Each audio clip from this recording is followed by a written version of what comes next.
It's the Tour Championship, East Lake Golf Club, the 30 best players on the PGA Tour, all shooting for one goal, $10 million, and a FedEx Cup championship. We're going to preview it all here for you in 30 seconds. All right, let's tee it up.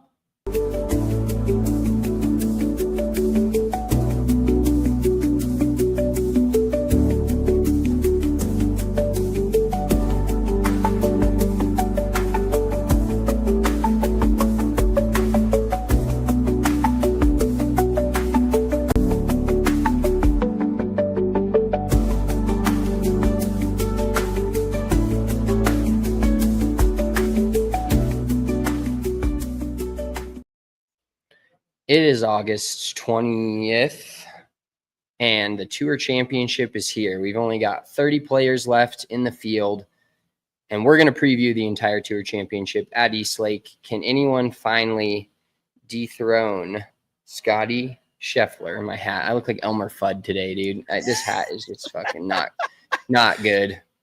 Just too big for your head, unfortunately. Yeah, I just got such a pinhead that it's just unfortunate that I can't wear any hat correctly. It seems like, although when I do get a good hat, it's like fucking. It's like I'm like I just want this hat every day. I think there is. You could just start like find a brand of hat that really fits your head and just only buy that hat, because that might have to be your strategy. I honestly kind of have started to do that. Branded Bills has a great hat that seems to always fit my head perfectly correct. But I've got so many hats, dude. I'm packing up, moving this week, obviously, and it's kind of sickening how many hats I got. But I did order off of Instagram. I ordered some of those. They're like the dome dock that I have. Did you ever get any of those or use those? They're super clutch. You know, no free shout out to Dome Dock. Yeah, a little bit. But the tough part about Dome Dock is you can't really see what hat is what. So yeah. I ordered these things that go like flat on the wall, and then you put all your hats in them so you can kind of see what hats they are. And I ordered the 4-pack, and I still don't think it's going to be enough for the amount of hats I have. And I've given away a few hats. But dude, it's like, I don't know if you're this way. I'm very, very much an OCD person about how I look. You know, not always the best, especially in my own home. But when I go out in public, I'm very OCD, not necessarily about how I look, but how I match. Like if like this shirt today that I'm wearing, I have purple and pink shoes on because I can't wear, like I couldn't wear the shoe. Like I wanted to wear the shoes, but I was like, can't wear purple and pink and white Pumas with just any shirt. Like, you wear a green shirt, you look like a fucking idiot. So I was like, all right, this is the one perfect shirt that I have for these shoes. I'm going to rock it. But I just fucking bit my tongue. Fuck me. I would just watch that in real time. This is going off the rails, and it's 3 minutes in. God I will damn, say, dude, my mouth. You're the one type of dude, like you take it a step further. I generally like I would wear this color shirt with like tan shorts, and then if I wear white shoes, I'll wear a white hat. Or, you know, you definitely want to kind of mix and match a few things similar. I will never go same color shirt and shorts, because that just makes it look like I have a onesie on. I don't need that. But I'll definitely mix and match the shoes, the hat with a different color pair. And dude, pants are just so weird. And I know we're 4 minutes in and it's just off the rails. But who decided that blue jeans were blue? Like, what if they were any other color? But it's just, if you wear blue jeans, they don't need to match anything. And it's just understood that that's what they are. And they go with pretty much everything. Like, why are they blue? What if jeans would have just been green, like green jeans? That kind of hits, kind of like green bean.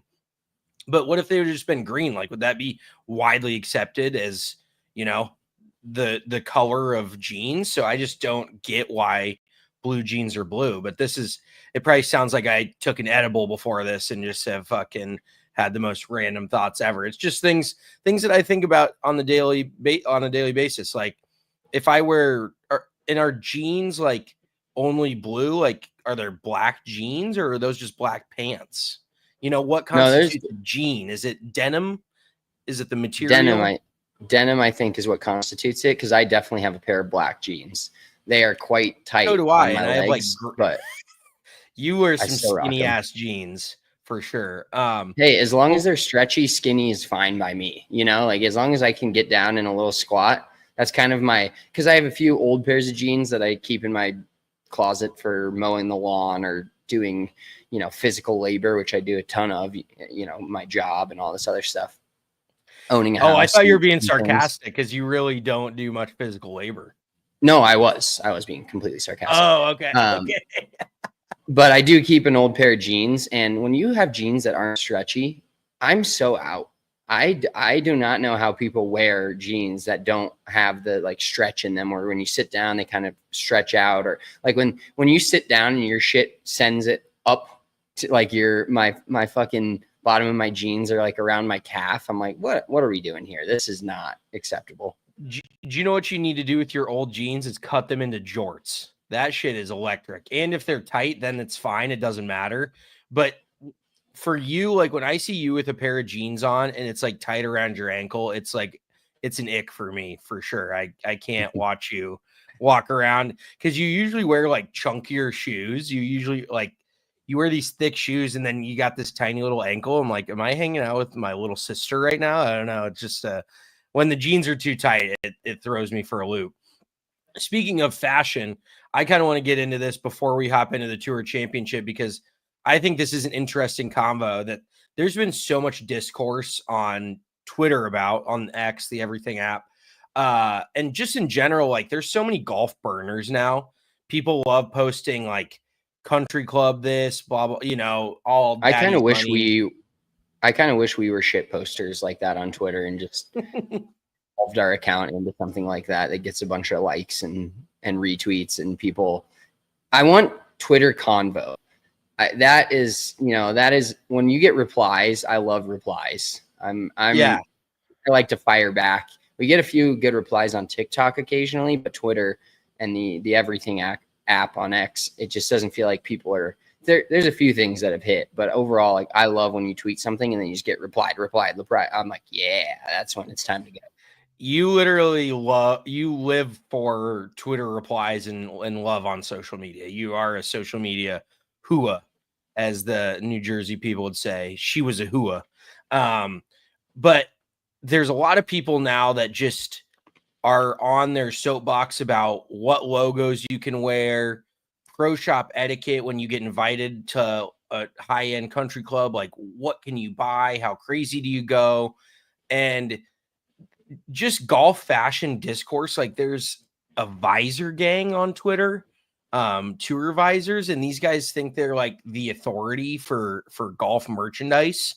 And by the way, if you wear a tour visor if you're anything but a plus handicap wearing a tour visor, you are a fucking douchebag. Like there's no ifs, ands, or buts about it. If you're rolling out there shooting 85 in a logo tour visor, you need to be taken out of the game of golf. Like you are the problem. You're not part of the solution. You are the problem.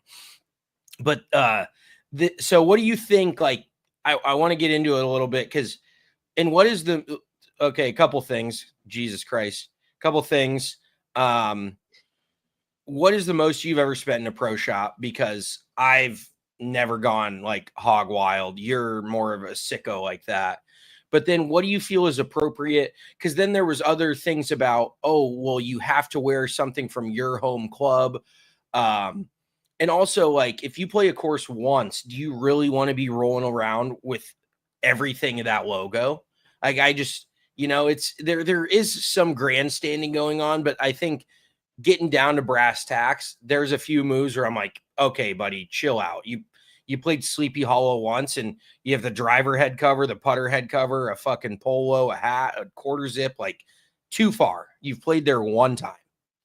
Yeah. So I'm very particular on this as well. I think the most I've ever spent in a pro shop is probably the first time I went to Whistling Straits. And I spent probably $250, $300 on a couple, like a polo, a shirt. I think you spent more than that. Maybe I did. I don't remember, but that was the day I played like there for $700. I remember you telling me. Maybe you're not good at remembering how much money you spend because the shit just flies out of your pockets. But Well, so I usually like to get, I've kind of been in hence the hat debacle going back 5 minutes. I usually am just get a hat guy, and it's either black or white. So I have a few gray hats, but I'm very particular about my hat color. I pretty much wear a black or white hat every day. If it's a golf, lifestyle type of hat, if it's Nuggets, Avs, Rockies, whatever, I have some random colors in those, but pretty much stick to black or white, few gray in there, a few navy. But I can't spend a ton on like polos and stuff because I just like don't wait. I have so many polos. Who the hell is Slippin' Jimmy? I don't know, but shout out Slippin' Jimmy. He can watch Daddy walk around in tight pants all day. Love that. I got to get those. That might be somebody you work with or something. I don't know. That's fucking, yeah. Obviously it's not your wife on a burner. No, she's working. But she's paying our new mortgage actually. So I like to buy a few things. I like to have something from the course. Like me and you are the same, and where we both have the same Whistling Straight shirt, which we've worn on this pod probably upwards of dozens of times each. But it's the most comfortable shirt I own. Yeah, 100%. Yeah. And so that's where I get to like spending. I think it's Dunning, or there's what's that other brand? Straight Down. There's a few like brands that sell just t-shirts, and I'm really in a t-shirt and a hat phase. Like I have a really cool, we're going to Cog Hill Friday. I have a really cool Cog Hill t-shirt that's branded Bills. That's brown, has the black Cog Hill logo on the front, has the whole course layout on the back. Like it's incredible. It's an incredible shirt. And then I will get a hat. Like when I went on my bachelor party trip to Vegas, or whatever the fuck that other place in Vegas is called. I'm having a complete mind fart. Mind fart, brain fart, mind fart. Fucking.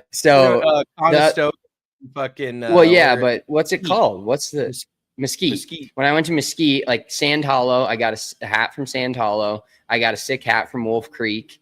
And then I don't think I got anything from Conestoga. I just was like, I'm out on this. But every time I've gone somewhere, the Whistling Straits or places like that, I love to get a hat. And then sometimes if a polo catches my eye, maybe, but I have so many golf polos. Shout out. Don't see the need to get another polo. And I'm not a big wear a blank, just pure polo guy. So like having a Sleepy Hollow logo on a $120 polo just doesn't excite me at all. And sometimes they'll have cool merch. Like from Whistling Straits, I got my son that little sheep, stuffy, if you will. I don't know the proper term for it. That's just what we call them. Stuffed animal. There we go. So I'll get something like that, or a ball marker, a few little things here and there. But overall, I'm just a hat and maybe a t-shirt guy. And I honestly, I can't, even if I've played there once, like I'll wear the hat and I'll wear some of that stuff. But to me, if you've never played at a course and somebody brings you something, I just am not a big fan of wearing it. And I kind of broke this rule for about type shit.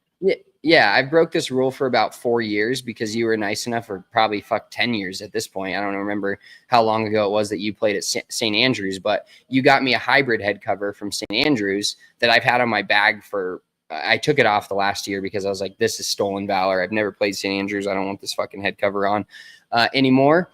But yeah, if you are wearing something that you've never played before, that's completely out of pocket, in my opinion. Okay, so if it's a gift, then that's a different story because you didn't purchase it yourself. There's just certain things that you wouldn't buy yourself, but if somebody buys it for you, you're going to wear it. If you purchased it yourself, you would have been at the course. So those two go hand in hand there. You can order shit online from, the PGA Tour started. That's a complete fucking no-no. That is a complete absurd. And I think that's kind of what started the train on this track is a couple of weeks ago, and we talked about the fact that you can order waste management gear. They even were hyping up what's the fuck around gang tournament you went to in Florida? The Copperhead Cognizant Classic. The Cognizant Classic. Yeah. Well, I didn't go to that one. I went to the. No, what did you go to? That's why I asked you the fucking question. Well, the Cognizant was one that they were advertising like merch for. I'm like, who the fuck's gonna buy gotcha. that? Okay. But I went to the one in Palm Harbor, which is at the Snake Pit or Copperhead. Copper. Yeah. What's the name of the goddamn tournament? I forget. I can't remember. The Valspar. There. Okay. Yes. There we go. But yeah, PGA Tour merch, that is so out. Like that's like wearing an NFL hat, like just an NFL logo. But then a couple other things this is a disaster. Oh yeah, that's you did not. I'm gonna have to go off camera for a moment. Oh my God, no, you're not leaving right now. Because we're mid discussion. So fucking oh my God, he's disappearing on me to go get it. Oh, I really thought you were gonna disappear. But then there was another discussion about and I gotta freewheel this for like a minute because Spencer's gone. Let's see, let me get my thoughts straight. Just a discussion about wearing your home course's logo and how you have to represent your home course. And somebody was saying you have to have your home course logo on you at all times. And then it got into the discussion of, can I wear a different logoed hat and a different logoed polo and then a quarter zip? And that feels over the line. That feels very excessive. I would never wear more than one logo at a time. And honestly, not having a logo is fine too. Like I wear just regular pins and aces stuff with no logo on it. You don't need to. Bottom line, I feel like these dudes are aura farming off of wearing a logo to a place that they've never been. Have you been listening to me this whole time? Yeah, I've been right here. Okay. Literally right here. Just got to change out the can of Zins, had a quick oil change and wipe off the camera. Just a quick pit stop. But I feel like these kids are just aura farming off of these logos, and Spencer being poopy pants about swag. And there's no poopy pants about it. It's just more of people are going to look at you and be like, what's your deal? And I saw a couple dudes. Now, one of these golf burner accounts, they posted their merch haul from Sleepy Hollow. And I'm not shitting you. It looked like about $2,000 worth of shit. Like that is over the line. That feels fucking excessive. Where are you going to wear all this stuff? Like they had like 4 or 5 belts, quarter zips, polos, hats, fucking you name it. Like that is, even if it's your home club, I don't own that much stuff from my home course. Golf is very much an experience thing. Obviously, like I can tell people I've played this course. I don't need to let them know that I've played it by wearing their logo all the freaking time. But that is what social media has turned golf into, and kind of like everything else. Did you really do something if you don't have fucking merchandise or post an Instagram or whatever? You can go play a golf course and not own anything from it, and you still have that experience of playing that course. Like that, when I went to St. Andrews, I bought like a couple things, and then even at Muirfield, I didn't buy anything, which I kind of regret. But yeah, a hat. And I gotta say too, there's a lot of pro shops nowadays that don't do that good of a job with hats. Like there's some shitty logos. There's some just questionable designs. Like let's just, I don't want to dog your home club because I like your spot, but putting the Ness, Ness in Inverness on a hat, that is about the worst hat I think I've ever seen. Like you wouldn't catch me dead in that shit. But going back to aura farming off a logo, how many dudes did we see on the second day of your member guest that had Colorado Golf Club shit on? And they're members at Inverness. They've just played CGC like one time. Why are you wearing CGC shit at your home club?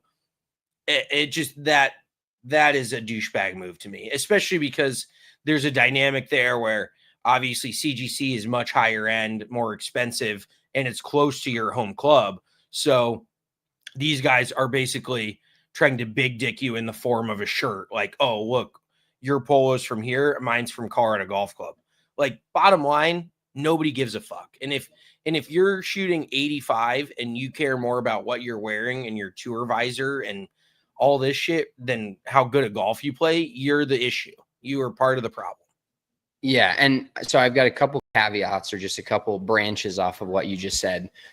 One thing I definitely believe in is if the logo is really cool, I think I can sometimes step up my game a little bit more in terms of like, I would buy more things from there if the logo's cool.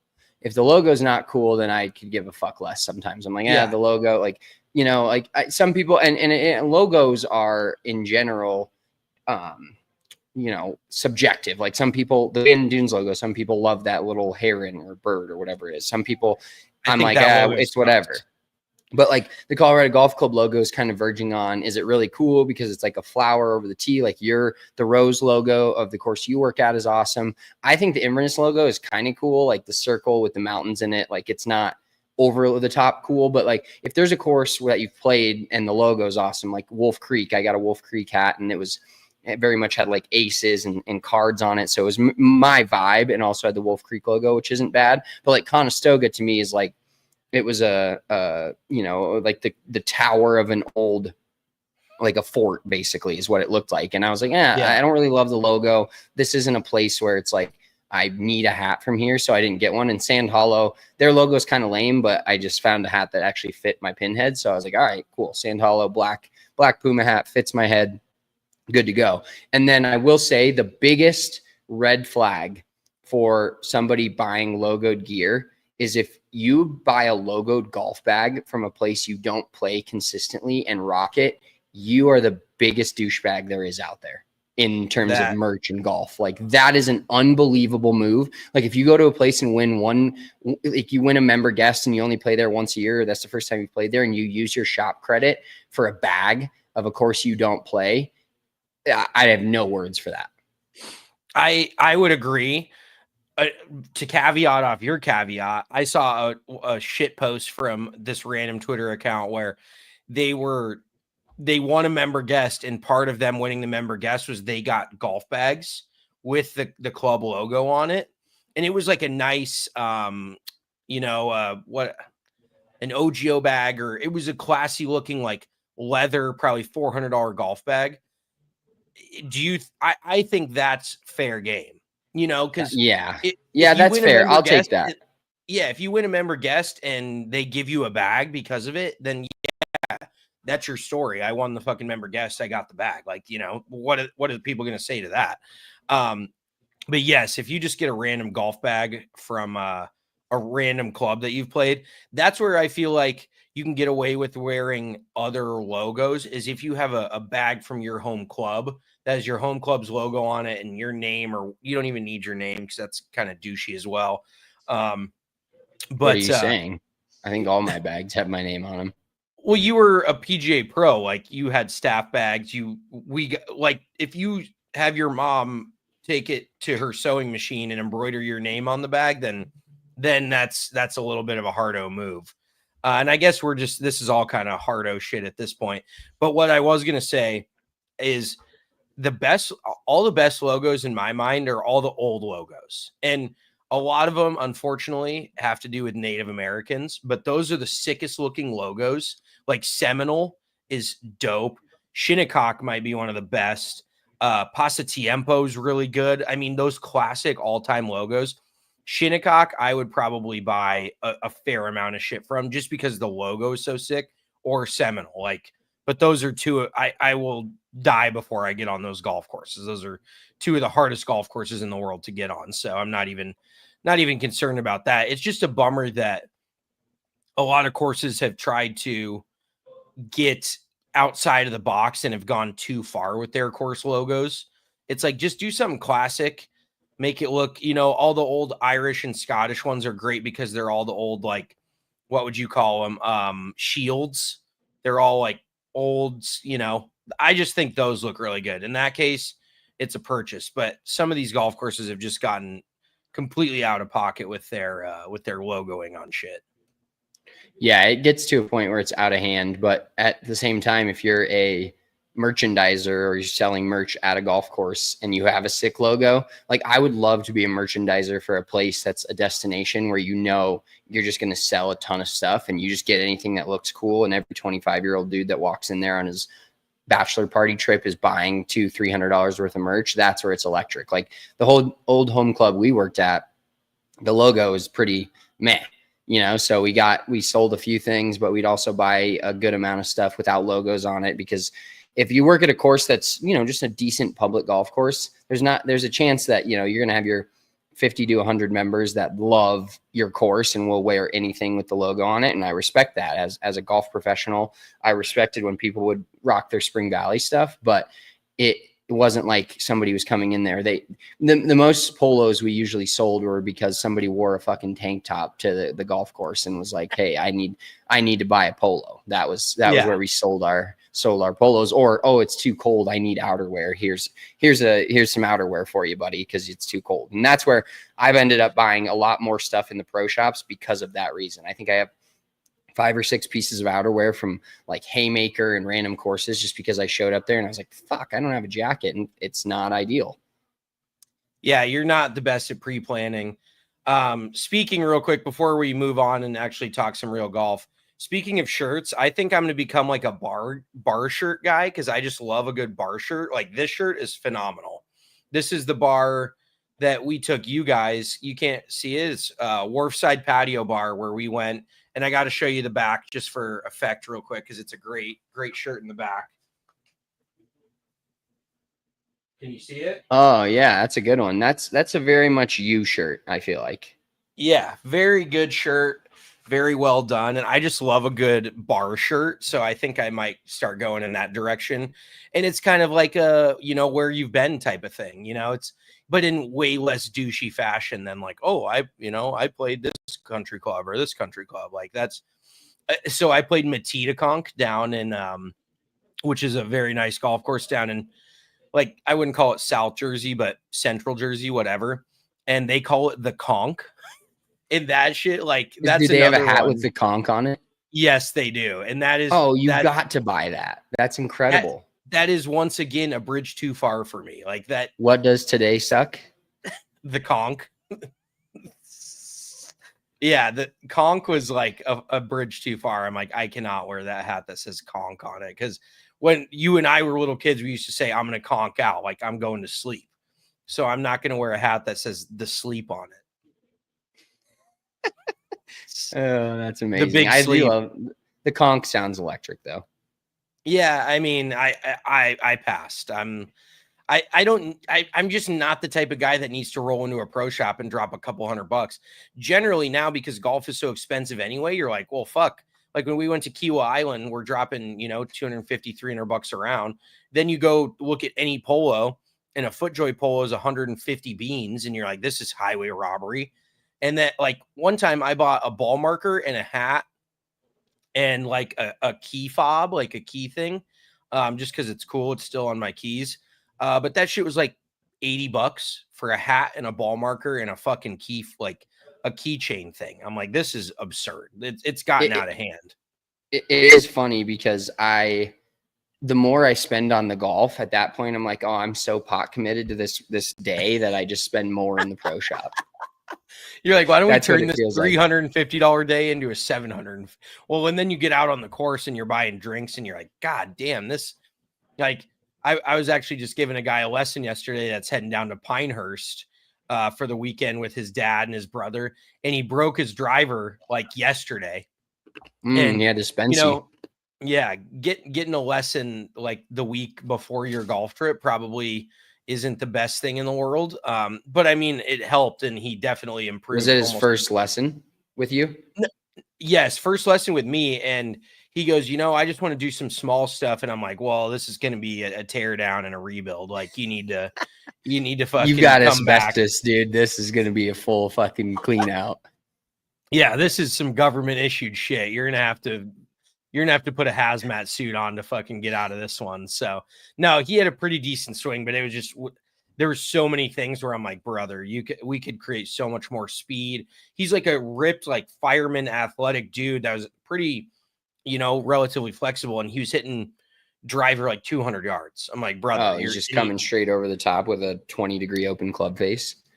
Yeah, relatively. And he stood like on top of it. His club was almost in between his legs. So I'm like, dude, we got to get you further away from the ball, add some bend at the waist. But that's enough instruction talk. Basically, he was like, I don't want to buy a new driver before this big fucking, you spend $2,000 on a trip and then you're like, oh, my driver broke. There's another $600 and then food and drinks and shit, dude. Golf just piles up. Like it truly is an an expensive game. Like if you have golf as a hobby, you probably don't have many other hobbies that you can afford. No, absolutely not. Unless you're just absolutely fucking loaded to the gills and just love to play golf for fun, which is not either of us. Yeah. All right, let's turn this over to the Tour Championship coming up this weekend, East Lake Golf Club. We've got some history on this golf course because they play it every year at East Lake. There's been, quite a few random. It's funny to go back. Have you looked at like past Tour champions? Oh yeah. Yeah. Okay. Do you think you could name them? In order, how many? or just in general? Yeah, like you sent me that kid that just went absolutely nutso on naming every NBA Finals MVP. Could you do him and go? Let's just see if you can get 2019 on. So who won the Tour Championship in 2019? Oh fuck, dude! You sent me this thing. It's pretty obvious, the 2019, because of what you sent me the other day. I'll give you a hint there. Oh, yes. So that was Rory, because it's every 3 years that Rory wins it. 2020 was COVID. Did they even have a Tour Championship? They did. Yep. So it wasn't. Was it Xander? Because Xander has Dustin Johnson. Dustin Johnson won a Tour Championship 5 years ago. That feels like an absolute fucking lifetime. And he won the Masters that year. Yeah. He won the Masters in November that year. The year of COVID was the year of Dustin Johnson. Okay, 2021. Scottie. No, Scottie hasn't won. Scottie was not on that. Was it Xander? No. Elmer's Glue. Oh, Patrick Cantlay's won a Tour Championship. Yes, isn't that insane as well? Well, and it's so odd because they've flipped this format so often that it's hard to remember what the format was when, because there has been guys that have won the Tour Championship tournament but haven't won the FedEx Cup. You know what I mean? And now that is the differentiator. Is this year the winner of this tournament is the FedEx Cup champion. Like there's no two separate things, which I think has a lot of people fucked up. Right. And then 2022, Rory. Yeah. And I'm reading a little snippet on this right here. So he completed a 6-shot comeback on Sunday to beat Scottie Scheffler and Sungjae Im to win his 3rd FedEx Cup and the first player ever to win 3 FedEx Cups in 22. Wow. Okay. And then 23, absolutely electric run from this guy. Was it Hovland? Yep. Okay. Yeah. He had a phenomenal run coming down the stretch. And then 24 was Scottie. So yeah, and his year last year, I mean, I know we've talked about him enough and we're going to talk about him more for the next 20-30 minutes, but he capped off 2024 winning the FedEx Cup. He won 7 events that year, including the Masters, the Players, and 4 signature events and the gold medal. Jesus Christ. That's just like unbelievable to think about. Yeah, so I did see a tweet about like technically the best seasons, relatively speaking, in PGA Tour history, according to all these stats. And I think last year's PGA Tour season was obviously Scottie's was the 4th best season in tour history. I think behind Tiger's 2000 year, probably his 03 year, and then maybe 07, something like that. But I got to think these last 2 years of Scottie has been, and I mentioned it on Sunday, but I just wonder how history will look back on this shit with Jon Rahm being on LIV, with all these guys having gone to LIV.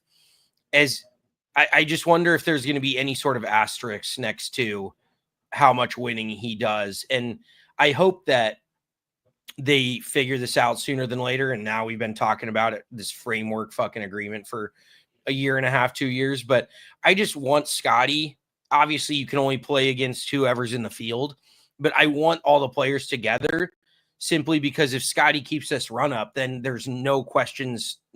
And I don't really even have a question. I think he's winning regardless, but it definitely makes the field look a little bit worse when there's not those handful of dudes from the LIV Tour also competing those weeks. So, but yeah, his season this year, last year was unbelievable, and this season feels like it might be even better. It's fucking nuts. Yeah, and so everybody's going to be chasing Scottie this week. There is no staggered start. Is that correct? There's correct. No staggered everyone starts at even par like it fucking should be. So they just did a whole press conference about with the new CEO of the PGA Tour, talking somewhat about the FedEx Cup, just figuring out the FedEx Cup in general, because I don't agree that whoever wins this week is the FedEx Cup champion. Like, that just doesn't really make sense either, because Andrew Novak, and I love Andrew Novak, fucking had an electric year. He's really emerged, but he is the last guy in the field. I think he shot like 18 over last week at Caves Valley. Yeah, we talked about it for a while. Scottie beat him by 35 shots. Yes. But if Andrew Novak goes out and careers it this week, he's your FedEx Cup champion. And there's definitely levels to it. And so I saw another post. Now I'm just spitballing into my ADHD brain. And I think I mentioned this last year, and I stand on this take. If you made the FedEx Cup finale match play, that would have millions upon millions of eyeballs on it. I don't think you could find a better format to figure out the FedEx Cup finale than match play, strictly from an actual competition standpoint, because if somebody goes on a crazy match play run, it's similar to March Madness. You know, you have your diaper dandies, you have your lower seeds, your Cinderellas, I think what you're looking for. There we go. Yeah, you have your Cinderellas. Dickie V diaper dandy, still an all-timer, but you have your Cinderella stories that could come out of nowhere and make a run, but the cream will rise to the top, and it will be the best player that comes out victorious. But for viewing purposes, it would be far and away the best possible option. Yeah, well, and the other thing, I saw that same tweet as well, like kind of bracketing out these 30 players. The other thing I think that makes it really interesting for match play is the fact that everybody hated on the Scottie starts at 10 under, et cetera, or whatever they used to have, an 8 under, and, guys starting at even, which gives no guys a chance, but it's kind of how it should be.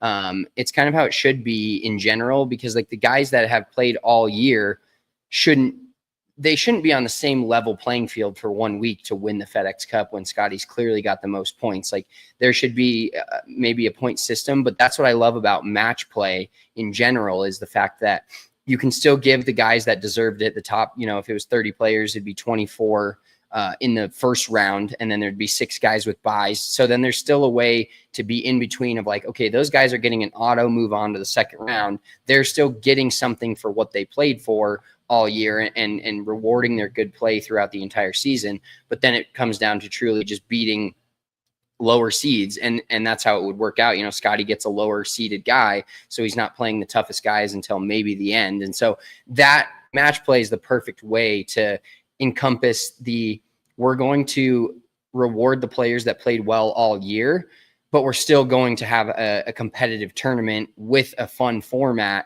for the Tour Championship. So I think that's a home run, but we'll see if, Jay Monahan wouldn't sniff that most likely. And we'll see if, the new PGA Tour CEO is going to decide to change some things up.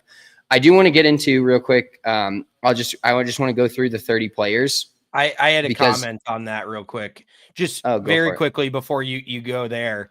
I think the one pushback the Tour players would have it would just be so much golf. Like, and maybe not. I mean, so if you make it to the 16, you go 16, 8, 4, 2, 1. So is that still only 4 rounds if you're in the 16? So maybe the top. Yeah, you're going from the first 6 would play in, so there'd be 24 left. And then you'd play 1 round down to 12, 1 round down to 6. No, that's not correct either. Fuck. You'd have to get down to you'd have to get maybe it's 32 in the bracket. I think you could go it would be 16 6 with a bye. So I'm sorry, would it be 16? So you would need to get to 16 you need to get to 16 at some point. So 14 players would have a bye. No, 16 players. We're just doing this shit in our heads right now. Yeah, this has got my brain in a pretzel right now. But you could go 16. It would have to you'd have to get to 16.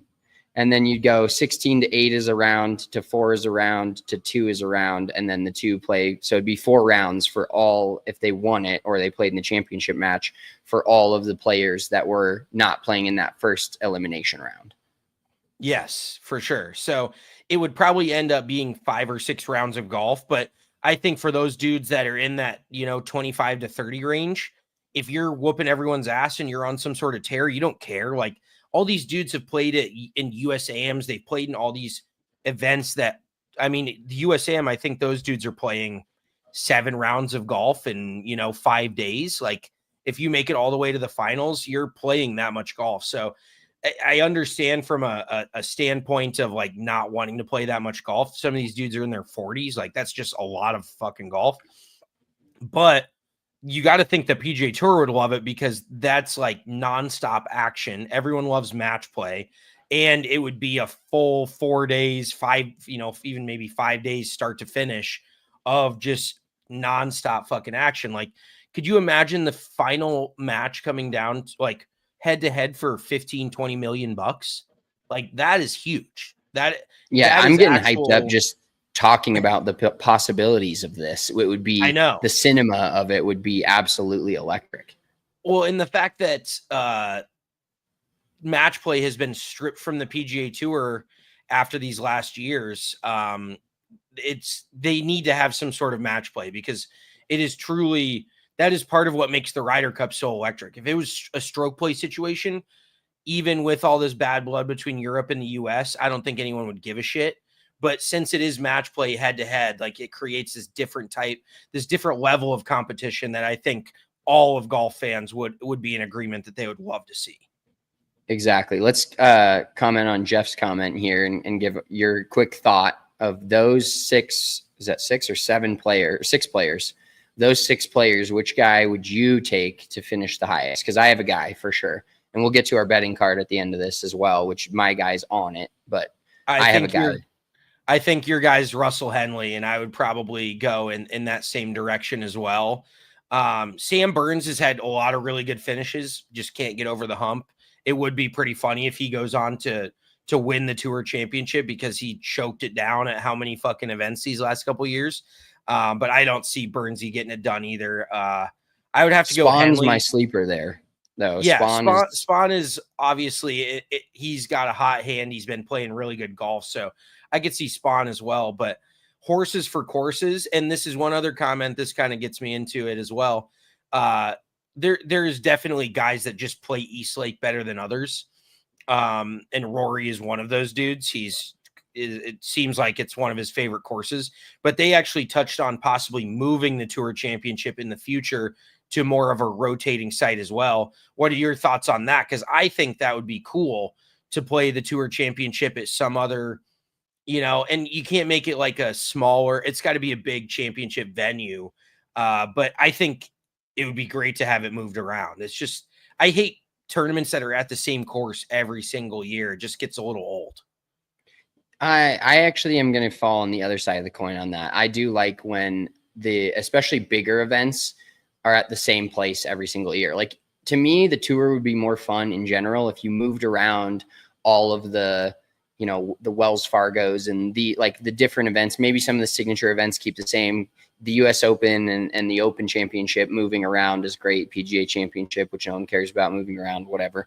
But in general, I think 15 to 20 tour events could be moved and kind of cycled through, and not necessarily like random, but maybe do a cycle of 3 or 4 courses where you have the same tournament, the same sponsor, but 3 or 4 courses get that tournament every 3rd or 4th year.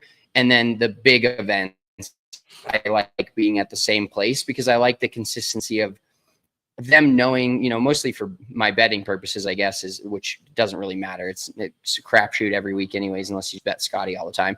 But to me, I like the consistency of like knowing this place, if you play really well at a certain place, you can have a chance there every single year, and the different types of courses that fit different players. I think it would make for a little bit more fun. And really, whether you like a certain course or hate it, I think that matters. Where to me, the majors are always the most watched golf tournaments. But to me, if they started playing the Valspar at a course that they've never played a PGA Tour event on, I think it would cause some more intrigue for pretty diehard golf fans, and even like the mediocre golf fans of like, oh, we've never seen them play this course. Let's see how they play it. I think there's some intrigue in that. But I think the bigger events where there's a lot of money to be made, history's being made, I like it at the same rotation of courses or the same courses. See, so my only pushback there is, what if your game fits the fucking at TPC Deer Run, but it doesn't fit Eastlake? There's you just have a distinct disadvantage at the biggest purse in the entire season, whereas your game fits these lower level events, but if you just hate Eastlake and you're constantly facing that golf course every year after year, and you're making the FedEx Cup finals, and you just feel like you're written off because you just do not do well at that course, then that's unfair to those guys as well. Like we joke about the fucking tour catering to Rory, and then they, that this is just kind of includes it. Like he plays really well at Eastlake, and they have the tour championship every year at Eastlake. And obviously they didn't put it there for him, but it just so happens that is one of his honey holes on the PGA Tour. And so it feels like every year somewhat it's kind of been Rory against the field for the last decade, and until Scottie won it last year. But I do have my fingers crossed, so I don't want to get into the betting picks quite yet. But did you see what Scottie's odds are this week? Plus 150, isn't it? Yes. In it? Plus 150, isn't it? Plus 150. Isn't that bloody fucking crazy, mate? Who in their right mind is betting Scottie plus 150 off of a win? He's just, odds are he's not going to win again. And I know this guy is just a different breed, but in Vegas if he was plus 450, there would be, and he won, Vegas might just shut down. All the buildings might go up for sale because they'd be paying out hundreds of millions of dollars, I would assume. But plus 150, that is an all-time sucker's bet if you're taking that dude against 29 other really, really good players coming off of a win, coming off of the season that he's had. I definitely think he has a very, very good chance, because he has, every time he tees it up, he does. But if any week was a week where I would say he might not win it, it's the week after he just won. So I could be totally wrong, and I will, point the finger at me on Sunday afternoon when he's coming down the stretch and hoisting that FedEx Cup trophy. But I just don't see it happening this week. And this will be a great clippable moment if it happens. It's so hard to win back-to-back weeks, all the shit you go through. And he's won 5 times this season. When's enough for this guy? When is enough? Let's get into the other 29 players real quick. I'll go through them. We know Scottie Scheffler is obviously in this tournament. Going by tee time here, it's nice that we get, the 30-player fields. We get some good tee times, essentially, so it's prime watching. I do miss the 6 a.m. starts here on the Mountain Time Zone and some of the Thursday events, especially when my son is up and asking golf. Like this morning, I just put on the Scottie Scheffler highlights from round 4 of last week, and he was pretty content with that. So we got Chris Gotterup and Akshay Bhatia, Jacob Bridgman and Sanjay Im. Honestly, I'm not shitting on Jacob Bridgman. He's 10 times the golfer I am. I don't know how the fuck he's in this. I just don't get it. I don't feel like he's had that good of a season. But Jacob Bridgman's here. He's definitely a name where if you had a lineup of 6 dudes put in front of you, you probably couldn't pick him out. Which easily. he might be the only dude in the entire rest of the field that is relatively irrecognizable, next to the rest of these dudes, because every single other guy I could easily pick out. Chris Gotterup is a little looks like every other bitch type of guy, especially depending on where you are. But other than that, and maybe Nick Taylor. Nick Taylor is a pretty generic looking dude. For the most part, other than that, though, I think you recognize every single one of these faces. Yeah, next pairing, Nick Taylor and Harry Hall. On to Hideki Matsuyama, Shane Lowry, Morikawa and Hovland, Corey Connors and Patrick Cantlay, Sam Burns, Brian Harmon, Andrew Novak, Keegan Bradley. The captain of the American team is going to get a up close and personal look at Novak, potential Ryder Cup captain's pick. Cameron Young and Ludwig Aubert, by far the most electric pairing in this entire field. Harris English, Justin Thomas. Harris English is another guy that kind of belongs there, but you wouldn't think, just watching every single PGA Tour event, he's had a few close calls and stuff, but you're like, it doesn't seem like he's had that great He's low-key had a very, very good year. Yeah, Robert McIntyre, Choke Job McGee, and Maverick McNeely. Russell Henley, Sepp Straka, Tommy Fleetwood, and Ben Griffin. JJ Spaun, Justin Rose. A little rematch of the 3-hole play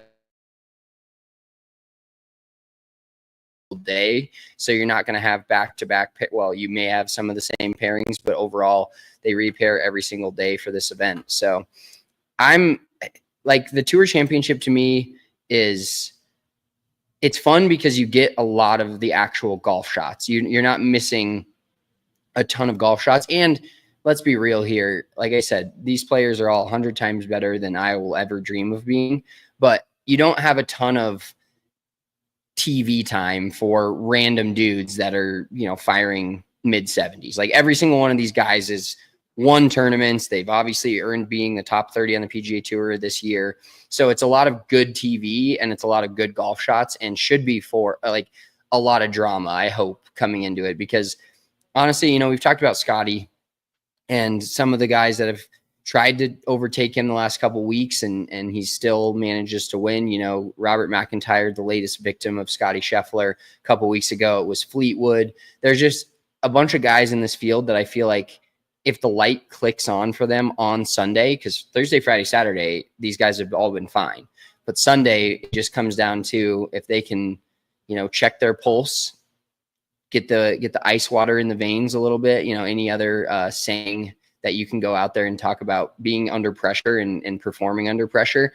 One of these guys needs to find it, because if Scottie's up there, I mean, he's still going to be plus like 150 or 200, even if he's down 4 or 5 shots going into Sunday, because he wasn't the comeback guy. And then after last week, now Robert McIntyre obviously blew it by making 3 bogeys in his first 6 holes and just opening the door for Scottie. But that was the first time, and maybe this is his final infinity stone that he finally got, is a comeback win, because he's probably had a few, and I'm talking out of my ass here, but overall, Scottie Scheffler has not won a ton of tournaments where he's been down 3-4 shots and just had this unreal round on Sunday. He's the guy that will not lose a lead. And once he got the lead and I had any cash out on Robert McIntyre, I took it, because I was like, there's no way he fucking comes back after making bogey in the first 3 of the first 6 holes, and then comes back and finds something in the last few holes and makes birdie and beats Scottie Scheffler. Like, once Scottie got that lead, it's full anaconda wrapped around you and until you die, and that's how it goes. Yeah, he usually doesn't wait until Sunday to get the lead. He usually runs up the leaderboard Saturday, and if he's not within 1 shot of the lead, 2 shots of the lead, he's leading the event by the end of Saturday, and then it's pretty much a foregone conclusion at that point. So it definitely felt like more of a big comeback win, where it wasn't clearly in his grasp when he started Sunday, and then by the middle of the back 9, there was no chance he was not winning. Real quick, I was looking at the Atlanta weather, and I don't think I can get a Southern accent going, but rain all 4 days in Atlanta. So that doesn't bode well for this broadcast. 40% chance Thursday, high of 88. Friday, 60% chance, 83. 60% chance Saturday, high of 80. And then Sunday, 45% chance, 84. So it does not look like it's going to be super great weather, but at least it's not going to be crazy hot. Like, luckily we don't have Lucas Glover to sweat through his pants and his shirt this week, but you are still going to see a little bit of swamp ass out there on the broadcast for sure, because it is just steaming hot. Like, I think there's definitely a hurricane. I don't know exactly where it is. And there's definitely some sort of a hurricane in the area at some point. There is, because it's blown this like really cool weather into New Jersey, which has been fucking phenomenal. The high is like 72 today. So that is an absolute game changer for me. But there's a hurricane somewhere coming up the East Coast, and So that might be part of what that rain is coming from, and just a little bit of cooler temps, but it's still going to be super steamy in Atlanta. So Godspeed to those guys, because fuck that. Well, and the interesting part too is the more it does rain and the course softens up, obviously that kind of takes a good amount of the Brian Harmons and the Ben Griffin, like those guys out of it, essentially. Ben Griffin's a long hitter, bro. Not that they can't win. I mean, him and his max fly ball, just fucking soaring through the air. But it will be interesting to see who not necessarily ends up at the, very top of the leaderboard with Scottie Scheffler on Sunday, but just the guys that end up falling into the top 5 or climbing, I should say, into the top 5, because if the distance is a huge factor. I mean, I saw one of the holes is a 220-yard par 3 that's basically like TPC Sawgrass number 17, where you have to clear the whole thing. So that should be a fun watch, make for some drama. But yeah, if it's raining and actually wet most of the days, it should be a very interesting telling sign of the players that actually end up having a chance versus the players that don't. Oh, for sure. Yeah, it is just going to widen the gap even that much more if it's super wet, because it's going to be some of the longer dudes. But I said that last week about Caves Valley, and it did not end up being the longer guys that were in contention. So it's all these guys are long enough where, that hitting it 20, 30 yards longer is not a massive, massive advantage. But let's get into our betting picks, big bet energy picks. Don't forget to post these, Mitchell, on our Twitter, because I'm glad we didn't post it. I posted it enough Friday, Saturday, and Robert McIntyre didn't end up winning, so I didn't get the clout because we didn't pre-post it. But here are big bet energy picks for the 2025 Tour Championship, not including Scottie Scheffler, of course. I've got Russell Henley to win it at plus 2,000. He fired 9 under on Sunday here last year, and just has been that guy that's been wildly consistent. I don't know, like I'm saying this as he's my betting pick to win the tournament. I don't know if he can actually win this tournament, but he's one of the guys that I do believe will be in the top 5 and be in it. So he'll have a chance on Saturday and Sunday. And then JJ Spaun to top 5 is plus 320. I think he's going to have another good week. Just kind of rolling. Obviously lost his playoff to Justin Rose, but just a guy that seems to be in all of the big events, especially over the last few months. And then I took the long shot again because my long shot at least got me a good cash out last week. And that's Sungjae Im, guy that we haven't heard much of all year, kind of been on and off the PGA Tour, been hurt, blah, blah, blah, not had good finishes, but for some reason he plays East Lake really well. So I'm taking out Sungjae Im at plus 8,000. I think he had like the 3rd or 4th longest odds. That's worth a dart for sure, considering how well he's played East Lake in the past few years. Dude, Sungjae's had such a bad year. I have no idea how he even got to the Tour Championship. So I am going to throw this out there. If he wins this event, I will find a piece of dried up dog shit and eat it. I'll videotape it, because it is not happening. Sungjae Im has had a bad year. He's in a rough way. It's just flat out not going to happen. I'm going to be absolutely spamming you with texts every Sungjae birdie. Well, I mean, he's probably going to be 10 over before he makes his first birdie. That's unfair. That's a little extreme, but he's definitely had some pretty rough finishes as of recently. So I've got Rory. It's just a numbers game. He's won it every 3 years, and this is the 3rd year. It is the anniversary of, Rory being the king of East Lake. So, and I am rolling with him in my one and done as well. Real quick, Spencer, who do you have in your one and done? I haven't submitted it yet. I'm probably going to, I might take JJ Spaun. I don't know. I haven't, I've taken Russell Henley a couple weeks ago, so I might take JJ Spaun and just hope for the best, or Sungjae Im, but I think I've already taken that hack as well. Yeah, that's a tough pick. But Rory plus 850 to win. I've held him. I've cornholed Rory in my one and done till this week, and I am releasing the hounds. So unfortunately, I have to root for this fucking arrogant dickhead. But if he wins it, it's going to make me a couple grand, and I will absolutely celebrate. And it gives me a reason to root for Rory, because otherwise I would just not give a shit and just assume Scotty's going to win. And then I had Harris English plus 450 to top 5, because he's had a very low-key, very good year. He's a Georgia boy, Bulldog. I think he could play well at East Lake as well. So, and my betting picks, I just got to hand up Jim Calhoun. I fucked up. I think I had the worst card I may have ever had last week. And that is saying something, because Ryan Fox, outside of picking Andrew Novak, Ryan Fox was about 3 from the bottom of the leaderboard. Xander Schauffele finished middle of the pack as like the second highest odds on favorite to win the event. So I am cold as ice right now. And I'm hoping Rory can help me turn that around this week. Love that. Love that. Rory McIlroy. Mitchell cheering for him is always a fun weekend. We enjoy that. Let's wrap this pod up with a What the Fuck Wednesday, as we do every single week on this pod, one of our favorite segments. I'll start it off. So we closed on the house yesterday. Great day. Only 15 to 20 minutes of signing my life away, signing my signature.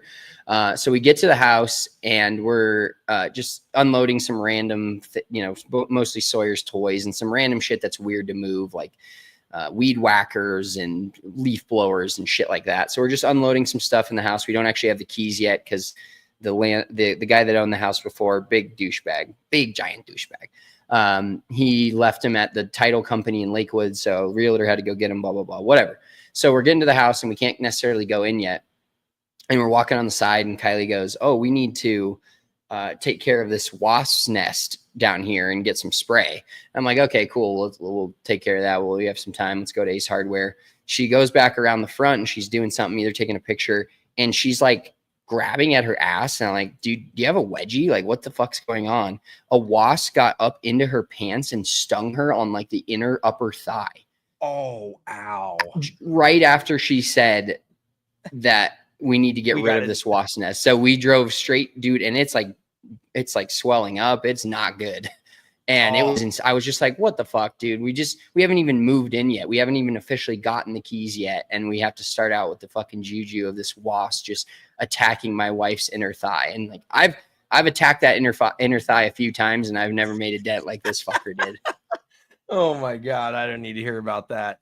Congrats on the sex. I mean, yeah, you got another son on the way and you already got one. So I at least know that you've done it twice. That's as far as I know for you.